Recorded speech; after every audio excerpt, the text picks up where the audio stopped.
This is a story about something that happened long ago when your grandfather was a child. It is a very important story because it shows how all the comings and goings between our world and the land of Narnia first began. 70 years after its publication on May the 2nd, 1955, why do we still love C.S. Lewis's sixth Chronicles of Narnia book, The Magician's Nephew? Speculative fiction, like no other genre, reflects the creativity of God. If you look at the scriptures, you're going to have to see that God uses imagination more than rational discourse. We are supposed to be image bearers for a vastly creative God.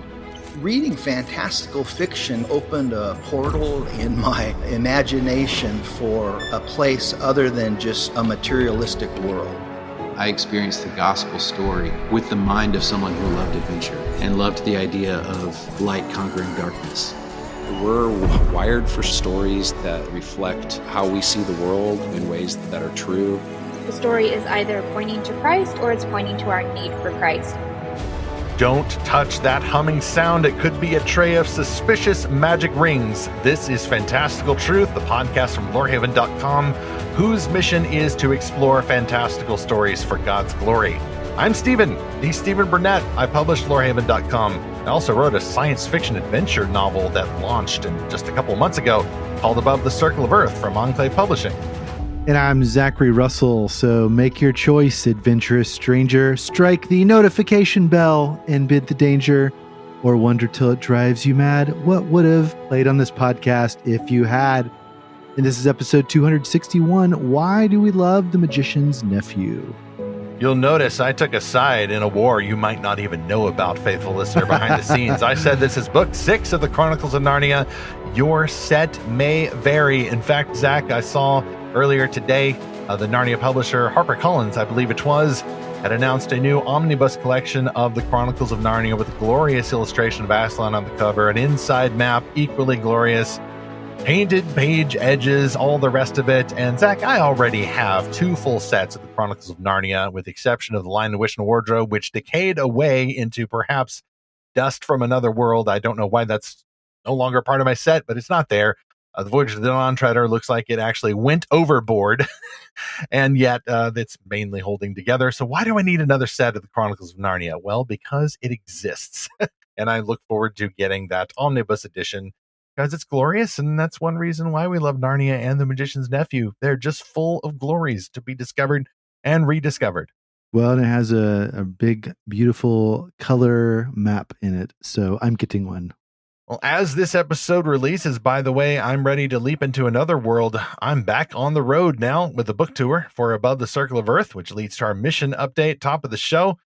First, however, we have our Lorehaven reviews. Just released last week, Arrows and Gems, a fairy tale retelling. And then this week, we've got Echo Nova, the science fiction time-traveling novel from Clint Hall, who, by the way, will be joining me in this first book tour stop in Pigeon Forge for the Teach Them Diligently conference. I'm looking forward to that. It is this weekend, if you're listening to this episode on release day, May 8th through 10th in Pigeon Forge. Teach Them Diligently near the Smoky Mountains National Park. I'll be at the Fantastical Realm Makers bookstore to help you explore Christian sci-fi stories for God's glory. Look for me during the vendor hall hours at the Realm Makers bookstore. Clint Hall will be there. Rebecca P. Miner will be there. We've even got Mike Naraki, creator of the Dead Sea Squirrels and the co-creator of a little independent project you may have heard about called VeggieTales. Also authors like Sophia Hansen, E.A. Hendricks, and Alan Broken, as well as former Disney animator John Pomeroy. Fantastic guest list at the Realm Makers bookstore. And a lot of those folks, by the way, Zach, will be coming back for the Realm Makers Expo this July 18th through 20th at the Grand Rapids location. This is the Writers Conference, but it's also gone supersize. Now Realm Makers is not just training amazing writers, a lot of them Christian-run event, but we are expanding into talking about other creative endeavors too, joining up with folks like the Christian board game developers and Geeks Under Grace with a fantastic guest list. And Zach, I just saw that voice actress Katie Lee who portrays Connie Kindle on Adventures in Odyssey and is the voice of your childhood with a bunch of 80s animated voices, including Dumbo the Flying Elephant in the, the Dumbo Circus show on the original Disney Channel, and then a bunch of other folks like Gummy Bears. I think she was even one of the Dungeons and Dragons folks. She's going to be there. I met her a few years ago at another homeschool conference. I look forward to seeing her again. For more info about Realmmakers, go to realmmakers.com. I'll also have more info about that stop I'm doing with the Realmmakers bookstore this weekend in Pigeon Forge, Tennessee. Meanwhile, speaking of these fantastical stories, we got another one to tell you about for our top sponsor, Enclave Publishing. This is a new novel just released today, May 6th, War Safe, by author Lauren Smith from Enclave Escape. Play, win, survive. There's one building on her island that Haley has never visited, the Mercenary House. Perched atop a mountain, surrounded by unnaturally evergreen foliage, the house is rumored to be a breeding ground for criminals. Mercenaries are liars, cheats, spies, and maybe, depending on who you ask, killers. At the WarSafe headquarters in Seattle, Roscoe is beta testing the company's new video game. It's her job to track down glitches, but something is different about this one. Lurking behind the lines of malfunctioning code is a secret that threatens to drag her deeper into the game, forcing her to put her life on the line if she ever wants to come home. Worlds collide as Roscoe teams up with Haley to uncover the island's secret and expose WarSafe's designs. But some mysteries are better left unsolved. As traitor after so-called traitor is revealed to be on their side, they begin to wonder, could WarSafe's mission be critical enough to justify its cruelty? Enclave Escape presents War Safe by author Lauren Smith, available today, May 6th, wherever fantastic books are sold. Ask for it at your favorite bookseller or your local library, or order it online at Amazon or enclavepublishingstore.com.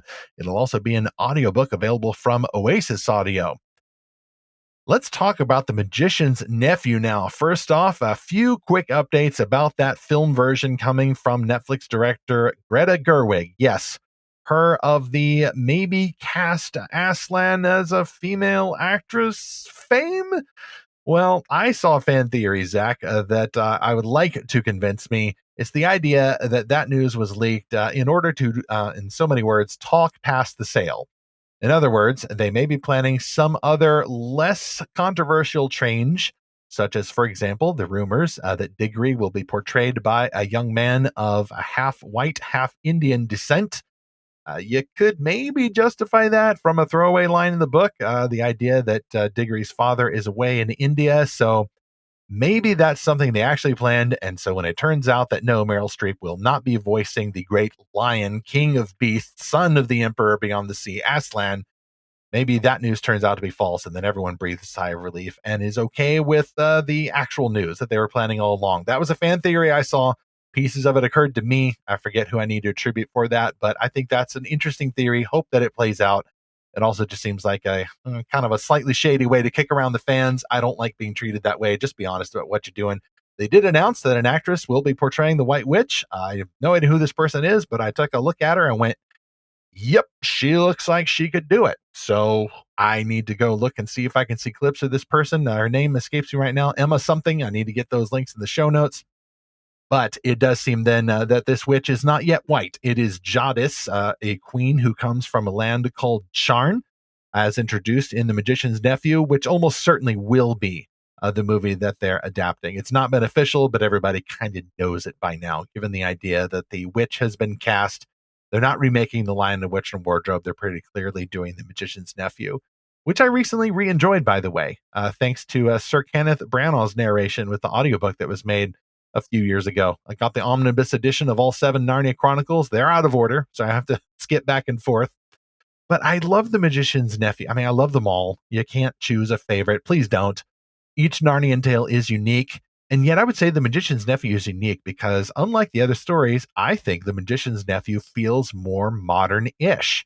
2 child heroes meet a kind of evil, kind of foolish, mostly foolish magician, and they end up traveling what is basically C.S. Lewis's multiverse. Now, Lewis, I think, is underrated because he used to read a lot of not only fantasy and medieval literature, but he would read pulp science fiction. So I'm pretty sure that this is him drawing from that tradition of this idea of different dimensions and parallel worlds, a world that you could only get to by magic. Well, unlike other Narnian stories, however, in this one, the children actually possess the means of making the journey.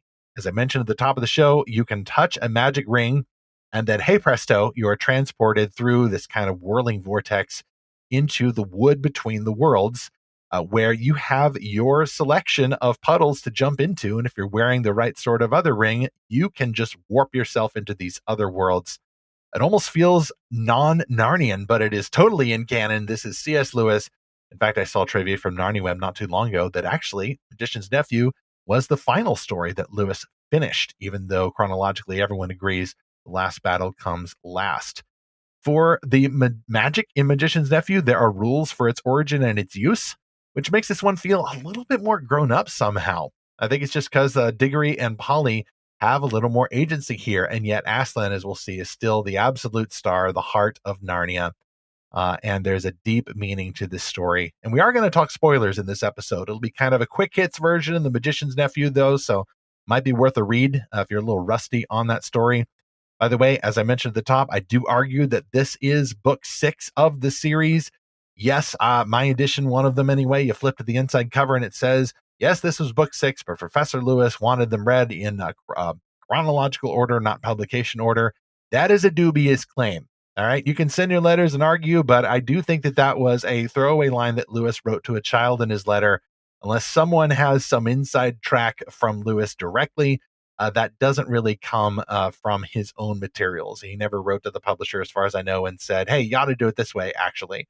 Plus, The Magician's Nephew just works better as a prequel that fleshes out some of these stories that you would have already read from the first 5 Chronicles of Narnia. However, I got to admit, Zach, I read The Magician's Nephew probably out of order, because when I first read the Narniad, I skipped around the stories and did it all wrong. But in my head canon, I read them in publication order. So we're just going to keep that as our canon going forward.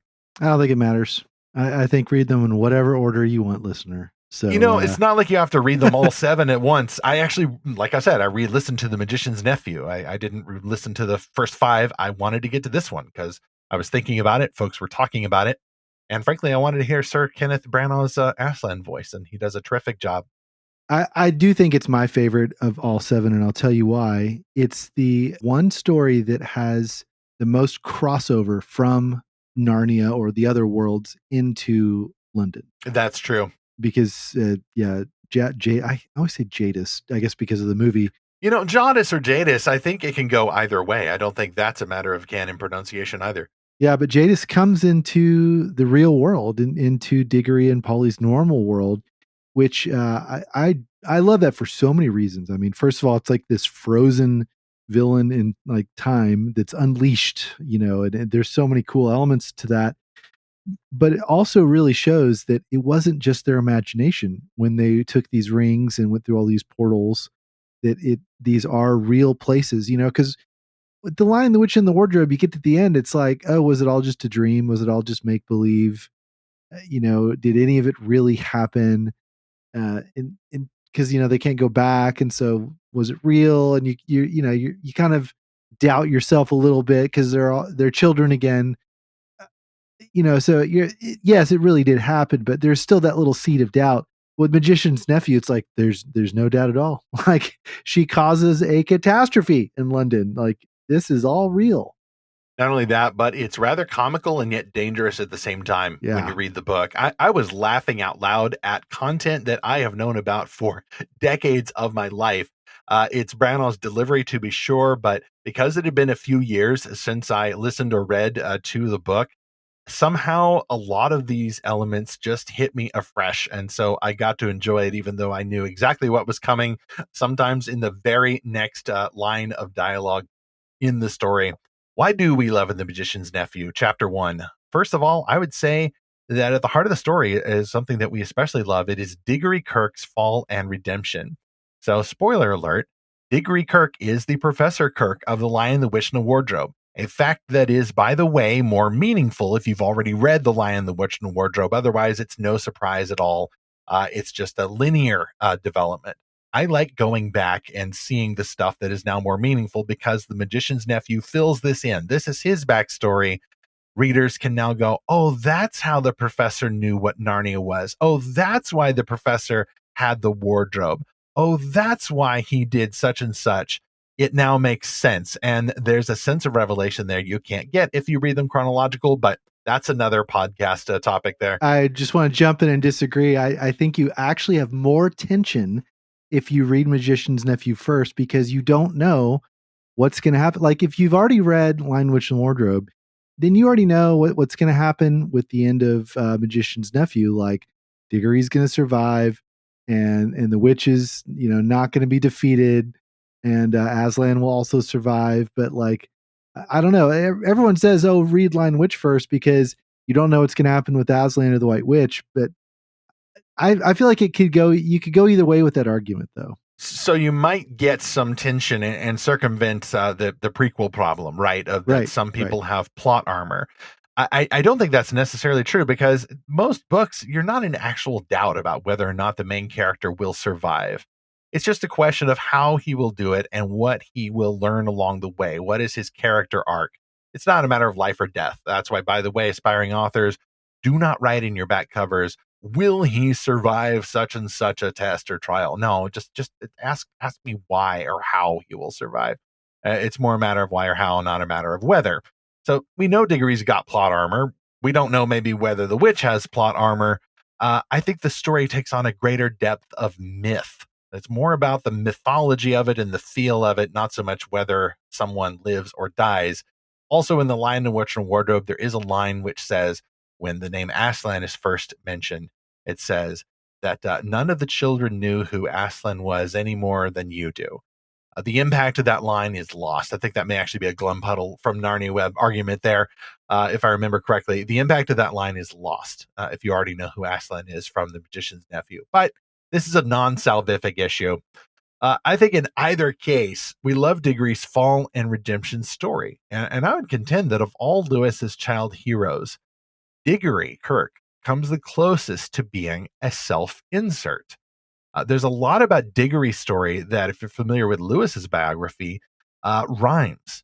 Diggory is lost and alone in a big city. He's finding comfort in the stories that he and Polly enjoyed together, and in their acting them out in the real world, like pretending that they're finding a smuggler's cave in the attic and all of this. But most importantly, Diggory's mother, like Lewis's own mother, is ailing and near death. This was a life-defining event for Lewis, the early childhood death of his mother, which, by the way, sent his father into some depressing times and sent Lewis himself to some very bad boarding schools. So Diggory, I think, has it a little bit easier, especially because, obviously, bit of a spoiler, but there's some hope for his mother in this world that did not exist in Lewis's world. But also Diggory has some flaws. He's not just a victim, even though the first time we meet him, he has been blubbing, as he says. Diggory's also a very stubborn boy. And I noticed this even in Brownell's narration. It just kind of smacked me all over again. Diggory's a little misogynist. And Polly has to give it right back to him. Like she's a strong character, although not nearly so much an arc as he does. But Diggory says some things to her like, well, that's just the problem with girls. And she dishes it right back to him, and they argue, and then they make up, and they squabble like siblings, but you can tell, though, that they do care for one another.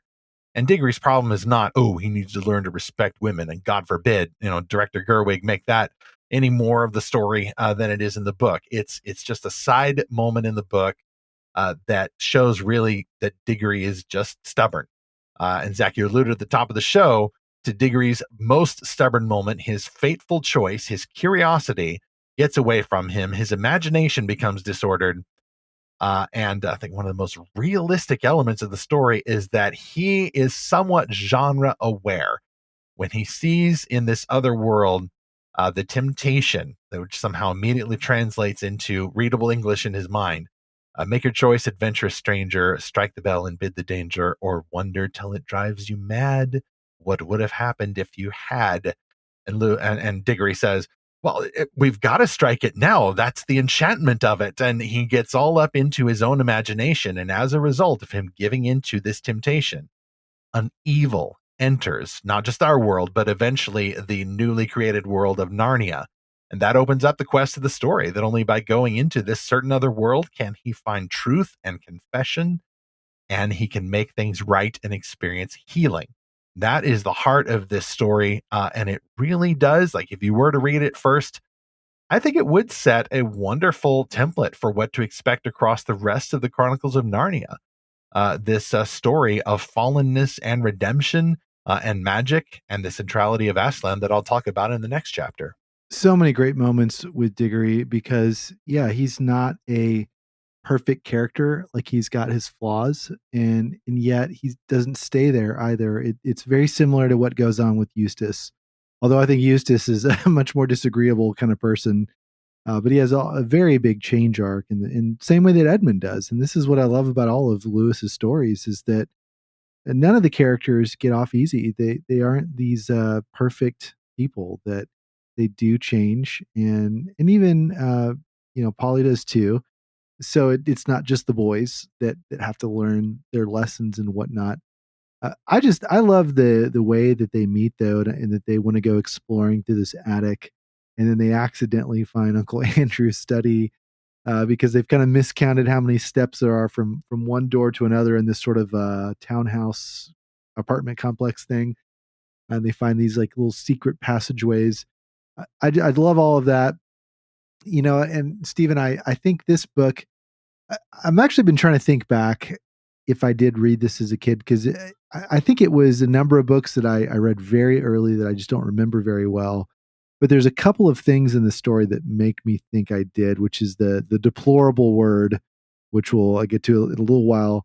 But it's the scene of them crawling through the attic, which I used to love to do in my house growing up. And so I wonder if this book is why I used to do that, which I don't recommend, by the way, because modern attics have the scratchy fiberglass type insulation that gets all over you, and not good for your breathing or your skin. But yeah, the deplorable word, the word that Jadis apparently spoke in Charn, and it annihilated everything and everyone, and now it's this sort of dystopian end of life world. That scene was so fascinating. That's actually the number one thing I can't wait to see in the TV show. I think I've seen some like illustrations of that moment, and I think that's going to be incredible. And the way that the castle kind of crumbles after they ring the bell, there's just something so spooky about all of that. Maybe it's because I played games that are like that. Like I think of Myst. You're kind of in this empty, crumbling world. I just love that kind of story. I don't know why. I've always loved ghost towns. Like whenever we go on road trips, I always like to spot little ghost towns, abandoned buildings, that sort of thing. Something about that is really, it's just so compelling to me. Charn is absolutely compelling. It's the only other world that Diggory and Polly visit apart from Earth and Narnia. And it's the only other world that you could get to by magic in Lewis's Chronicles of Narnia series. I think it feels like something completely alien. It's not Calormen. It's not Archenland, this little add-on territory between Narnia and Calormen. It's almost like a higher fantasy world. It's barbaric. It almost feels kind of like this pulp barbarian world where Jadis has descended from this line of originally good kings and queens. And then Lewis has this wonderful poetic description of showing how this world, one way or another, has fallen into decay and evil and rebellion and disorder. And disorder. And then by the end, it's, as you mentioned, just completely post-dystopian, and she is the only survivor. That would be wonderfully haunting to see on screen, assuming that it is adapted faithfully. They did at least cast a woman who looks like Jadis, or could look like Jadis, to play her. So fingers crossed that they will get it right, because it should be, in theory, easy to get right a story like it's very traditional in its structure. The children even have a little more agency than they do in the Narnia series. And then Aslan arrives a little late, and Diggory has to take specific action to save Narnia. There's not some giant battle at the end. Hopefully they don't put one in. There's no reason to put one in. Just stick to the book. You can literally stick to the book. no matter what color Diggory ends up being, if he follows the same thematic fall and redemption structure, then I think we will be okay. There's more that we love about The Magician's Nephew, but we also love our sponsors, including a new sponsor now, Jonathan Karagianis, new sponsor with his upcoming novel, Omega Plan. This is a mythopoetic sci-fi fantasy novel with the epic style of Brandon Sanderson, the conspiracy of the X-Files, and the theology of the Bible. It is the first book in the Era of the End saga, which explores the apocalypse from a unique angle, focusing on the problem of evil, conspiracy, and ultimately faith and hope. For centuries, occult secret societies have been working behind world empires preparing for an alien invasion. Two of these societies, the Cabal and the Alliance, plot to help humanity withstand the coming wrath and fire. When America invades the Middle East after a terrorist attack on home soil, the schemes of the Cabal and the Alliance entangle and threaten the identities of a Marine captain, a demigod chief turned criminal, a trafficked super soldier woman, and an ex-con man whose eyes have opened to the truth. The purifying fire shall burn, the kingdom of heaven will conquer earth, the holy ones will arise, and Omega Plan will come out on May the 30th. Pre-order your paperback or Kindle copy on Amazon now. See those links in the cool cover in our show notes for this episode 261. Well, that sounded like the end of a world there, Zach, but chapter 2 focuses on the genesis of Narnia, another reason that we love seeing this story. And a visual adaptation of this is nigh impossible, by the way. If they try to stay faithful to the book, they could break the budget and break the creative spirit, because this is really hard to get right. It is so mythical that Aslan, the great lion, sings the world of Narnia into being as its creator. So already, whoever gets to do the compositions for this thing, the orchestration, has a very tall order to fill. Now, Harry Gregson Williams did a decent job with the first two Narnia movies that we saw in the mid-2000s, but whoever does this is going to have to really, really, really up their game, because even if they stick to the book, it's going to be hard, but if they break with the book, it'll be even harder, and we as fans will be even more annoyed. Isn't that one of the rumors that Meryl Streep would be one of the voices, and they combine all these people's singing voices into Aslan's song? But I've does she even sing? Speculation about that. I don't know if she's a singer. So if listeners may know. So yeah. I think that they are talking past the sale. I think it's a risky PR strategy. I hope it's a risky PR strategy, even though that looks a little shady. Yeah. I hope they just announce, oh, what do you know? It was Idris Elba all along, and then we'll all be happy. There'll be the second cat that Idris Elba voiced. Actually, he was Shere Khan in Jon Favreau's live-action animated Jungle Book remake, which wasn't bad. I liked it better than the Disney cartoon. So we know he can do giant cats, although obviously Aslan is the good giant cat. He sings Narnia into being. This is epic and mythical, musical, kind of plays out like a montage, although unlike God, Aslan gets all the creation of Narnia done, at least the parts that we see, inside of what seems like a few hours. By the way, Zach, you mentioned, I think the focus on the family radio theater version, Aslan is played by Sir David Suchet, does an overall good job, but they adapt this scene so reverently. And obviously there's some budget issues and you have to kind of imagine what's happening, but the synthesizers doing the chorale of the stars when they appear, and all the characters are reacting, and they're kind of describing what they see because this is audio drama. But even at their origin, in the audio drama and in the book, what people I think love the most is the Narnian animals. This is their origin story. They are at once so distinctive and comical. You get to spend a little more time with these different kinds of creatures. And by the way, I mentioned Branagh with his audiobook. I was looking forward to his Aslan voice. I didn't think that he would be doing what he does with the creatures. But every single animal voice that man does is distinctive, and his bulldog and his warthog just made me laugh out loud. His jackdaw, too. Oh, the second joke. It's a fantastic voice for each one. And it kind of gets across the whimsy of the scene. This is still Narnia. It's still a kid's fantasy. But then, as I mentioned earlier, there's this evil from a higher fantasy world that has already died that enters Narnia. So that explains how the witch got to Narnia. and it's more meaningful, again, I think, if you read The Magician's Nephew later. But readers will also learn the origins of some ideas that come in the later chronological books. How did that lamppost get there? How was the wardrobe made? What kept the witch out of Narnia all this time? Like, Lewis explains all of those things, but I think he avoids falling into the prequel trap. It's just a little aside here, it's a little aside there. We're not lingering on the whole backstory as to why Han Solo has these dice hanging from the Millennium Falcon cockpit, or why in the world he got that jacket. Wow, we're all fans want to know. Lewis just puts those in as Easter eggs, but then focuses on the main story, the genesis of Narnia and its meaning for Diggory.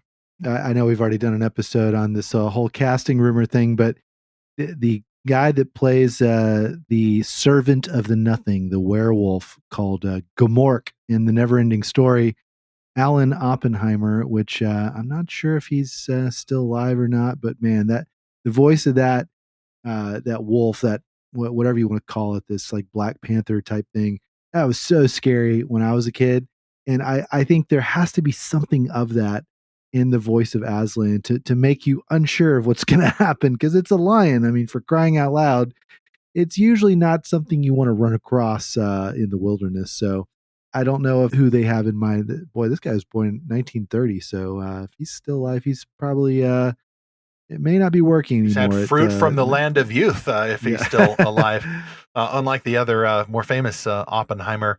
There's so much that happens in this book. Like I feel like it's, as you said, it's a pretty straightforward like fantasy tale, but there's, I don't know, like 5 or 6 acts in it in a way, because there's the whole scene where they discover the study.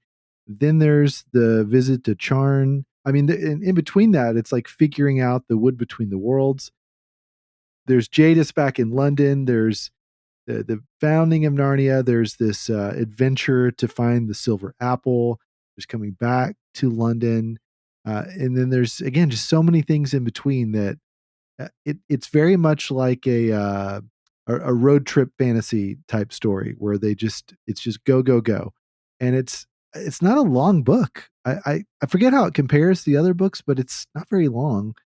And it just covers so much ground. So it's a breakneck speed. Of course, they've got a talking horse, so it's got, that element from some of the other books, which is really fun. Of course, my youngest daughter loves that. She loves horses. So yeah, I think that's going to be, there's so many, like you said, there's going to be so many funny moments when this comes to screen, but just reading this or listening to the various audio adaptations, it's just so enjoyable.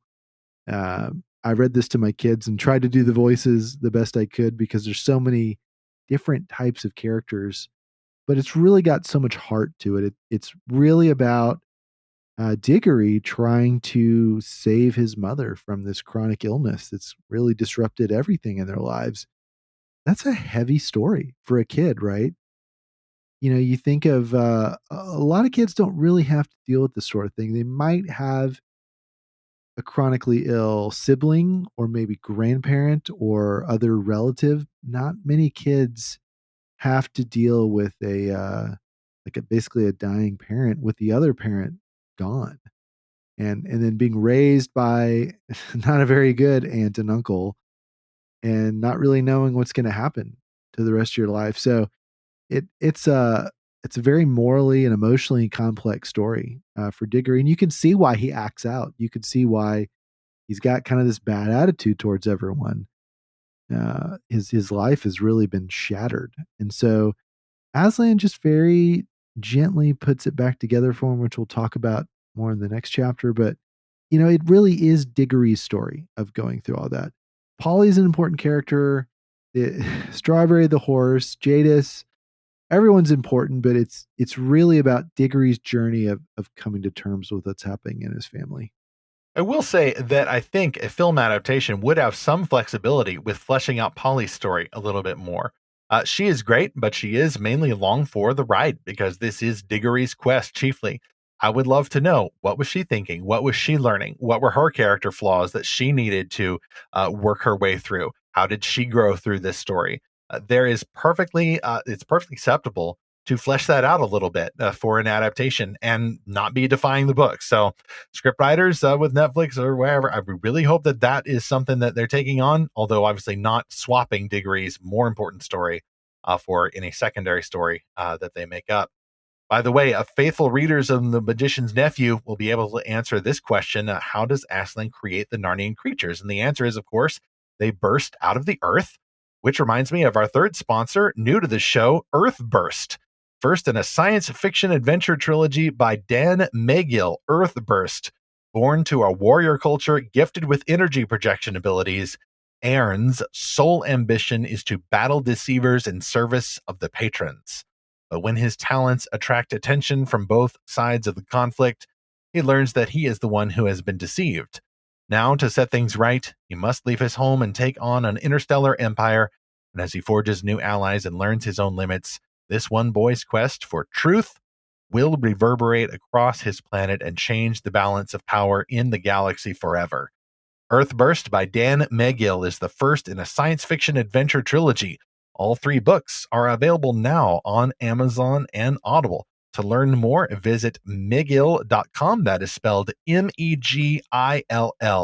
To learn more about Earthburst by Dan Magill. See those links in the show notes for this episode 261. Chapter 3. The best part, of course, of all of the Chronicles of Narnia, sometimes ignored or downplayed by the films, which likes to focus on the human characters. Understandably, but Narnia is distinctive because we love spending more time with the great lion Aslan. Unquestionably, the heart of this story to be instinctively honored by other people like Frank, and Zach, you mentioned the horse Strawberry, and then Frank's wife Helen, who's also one of my favorite side characters, and I'd love to know more about her. As I mentioned in episode 257, if I were the scriptwriter, I would make her actually the servant at the Ketterley's house who ends up married to the cabbie who pulls up in front of the house, or actually Jadis steals his handsome cab and pulls up in front of their house, and the cabbie chases after, and he's just a decent chap. He's very much on the side of law and order and being noble as best he can. And then in Narnia, the cabbie and Helen find a new way to work out those talents. I love their story. I love the way that the cabbie he recognizes Aslan. He's like a mini Emeth. Like Aslan looks at him and says, like, "Sir, son," Aslan says, "I have known you long. Do you know me?" And the cabbie says, "No, I don't think so, sir, but I it almost seems like I could." And then Aslan respects that. And so you see then that Frank, this completely out of nowhere character, has his own story. And then he and Helen become the first human king and queen of Narnia. That's how the Narnians, by the way, know what is a son of Adam and a daughter of Eve. It goes all the way back to their origin story. And Aslan doesn't need to argue. He doesn't need to say anything or preach. Everybody just knows this lion is in charge. There's something about him. We're going to honor him, even worship him. But the adults, by instinct, like Jadis and Uncle Andrew, simply hate him in their own special ways. Yeah, and that's another very complex theme for a kid's story, is that the people in charge of Diggory are not very good people.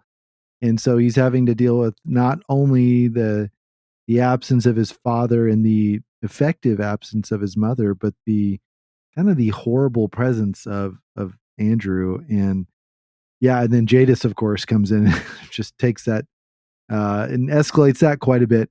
So having a caretaker who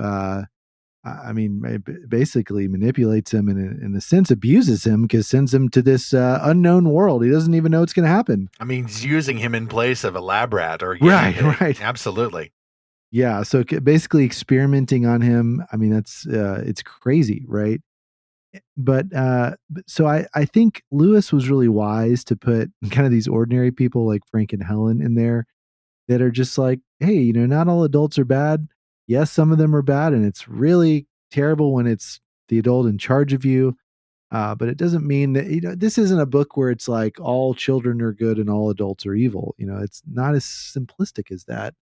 Unlike too many other modern stories these days where adults know nothing and children know everything, which is so backwards. But yeah, I like that Frank and Helen have this connection to Aslan, even though they're like I said, it's almost like they're these random people that just get thrown in. I do wonder though, it's like what happened to them after that? Like first of all, why did Aslan want them to stay? Like why didn't he send them back along with Diggory and Polly? I can't remember now because it's been a few years Because since he I've has read known it. Frank long. I mean, Yeah. that's really all we need to He know. wants them there. Aslan chose him, right? It's his absolute sovereignty. Everything Right. rests between his paws. So then you wonder what happens to them, but between this story and Lion Witch in the Wardrobe. I mean, it's anybody's Obviously, guess. their line died out in some ways. Yeah, and that's the beauty of the Chronicles of Narnia, right? Is that there's so much that happens in between the margins. There's actually a conversation, The Magician's Nephew, between Jewel the Unicorn and Jill about all the Narnian stories that haven't been told, but you only kind of hear about a few of these as this world is drawing to an end, and it leaves you with this ache and this longing to know what else happened. But 7 stories, that's all you get. You get what you get. You don't get upset, but they still feel much, much larger, much bigger on the inside than they appear to be on the outside. Yeah, and then the other really terrible interaction is how Jadis tries to use Diggory to get the silver apple, and tempts him. And it's sort of this ends justify the means type temptation. It's like, oh well, don't you want this to save your mother? And yet there's a very important restriction about these silver apples that Diggory, has to remember and has to abide by. And it turns out better for him that he does. But you wonder for a while if his obedience is going to be rewarded, or if it's like, well, thanks for playing by the rules. She's still going to die, and you're still going to not get anything for it. And no, it doesn't end that way. It ends in a very satisfactory way, but also it's like the setup for why Jadis becomes this white witch, this like eternal like demigod type being that's there for thousands of years. But once again, you've got this very disordered interaction between an adult and a child, and again, I think that gives a lot of kids space to process that if they've experienced that in the real world. I mean, which we increasingly, unfortunately, are hearing about in all types of venues. But it's one of those things that reminds kids, like, hey, this the world we live in is fallen, right? It's magical in a lot of ways, but there be dragons, there be dangers, and you do need someone a little bit higher than all of this to trust, which of course is Aslan. And so they're not just thrown into this adventure on their own with no one but to trust but themselves. That is so important, and it is so important to get the villains right in an adaptation of a C.S. Lewis story. Zach, one of these days I'd love to do an episode simply about the villains of C.S. Lewis, because as I'm rereading That Hideous Strength, I'm actually noticing there's a lot of overlap between the villains who lead the NICE and the villains of Narnia. You can see some shared characteristics, and particularly the ways that they approach power. I mean, some of these NICE guys could repeat the line that both Jadis and Uncle Andrew say, paraphrasing here, men like me, or people like me, rulers like me, royalty like me, ought to be free from common constraints. Ours is a high and lonely destiny. So there's this whole drama they've got going on in their heads, starring themselves. And Uncle Andrew being the foolish magician with the arrested development on the Earth side, who is mocked by Jadis, but she being this more highly evolved, like spiritual magician. She understands that this is about raw power and spiritual oppression. She is a fully metastasized tyrant, whereas Uncle Andrew is just kind of a meddler whom she dismisses. But Uncle Andrew gets kind of an escape hatch from his meddling magician ways. But I think that Uncle Andrew in particular illustrates something that Lewis writes about in the Screwtape letters, actually. The materialist magician. This person who isn't aware, doesn't care about spirits, denies their existence maybe, but then goes on meddling with the world as if magic is real anyway. And Uncle Andrew does need to learn a lesson at the end, even though Jadis needs to survive to fight another day in The Lion, the Witch, and the Wardrobe. But Aslan stays the same, and that is why that is so important for any film version to get him right. Zach, you mentioned earlier, and I'll close with this, Aslan needs to sound a little scary. That's why my top pick would be Idris Elba. Maybe it's kind of obvious. I've heard some other people say it, but Idris Elba he can play heroes, but he also can he's got that edge to him when he wants to. He can sound scary. And Liam Neeson, he did fine, but he does not sound scary. He didn't do the Taken voice, like, for example, and even that might sound a little goofy now because it's a meme. So no, I don't think we should cast Liam Neeson again. Bless his heart, he did fine. But Aslan needs to sound deeper, wilder, and he unquestionably needs to be a male performer. You don't do something clever with mixing the voices into whispers and vocals and stuff. Just get a single performer, add a little reverb on him. Don't overthink it. It needs to be just a simple, masculine, wild performer. He is not a tame lion, but he is good. And so is The Magician's Nephew, Book 6 of the Chronicles of Narnia. That's why we still love it 70 years after its publication. Well, to you, our listener, we want to know, what do you love about The Magician's Nephew? Do you have a favorite scene? Do you have a favorite character, a favorite line of dialogue? So send us a note to podcast@lorehaven.com, or find this episode page or wherever we've shared this on social media. Leave us a comment there. We would love to hear from you and feature your comment next. Next on Fantastical Truth, 'tis the season for graduations. Right now, some students are happy to leave their textbooks behind, but what sorts of books should faithful readers want to take with them? Not just starting in their childhood and continuing into their teenage years, but into their lives as Christ-following grown-ups. Next week's guest has given many graduation speeches, and he's also created his own middle grade fantasy. Houston Christian University President, Dr. Robert Sloan. We look forward to hearing from him about these middle grade stories, and yet middle grade stories, fantasies like that are well written, can grow with readers. So whether you are a child, a teenager, at any age, I think you should be reading The Magician's Nephew and all the Chronicles of Narnia. Like the world of Narnia itself, at least the new version that we get at the end of the last battle, the deeper in you go, the bigger it gets. That's the same with reality, the reality that was sang into being by Jesus Christ. We look forward to the new version of his world, which may even have a little of what we loved about Narnia in that. And we look forward to that as we continue to seek and find his fantastical truth.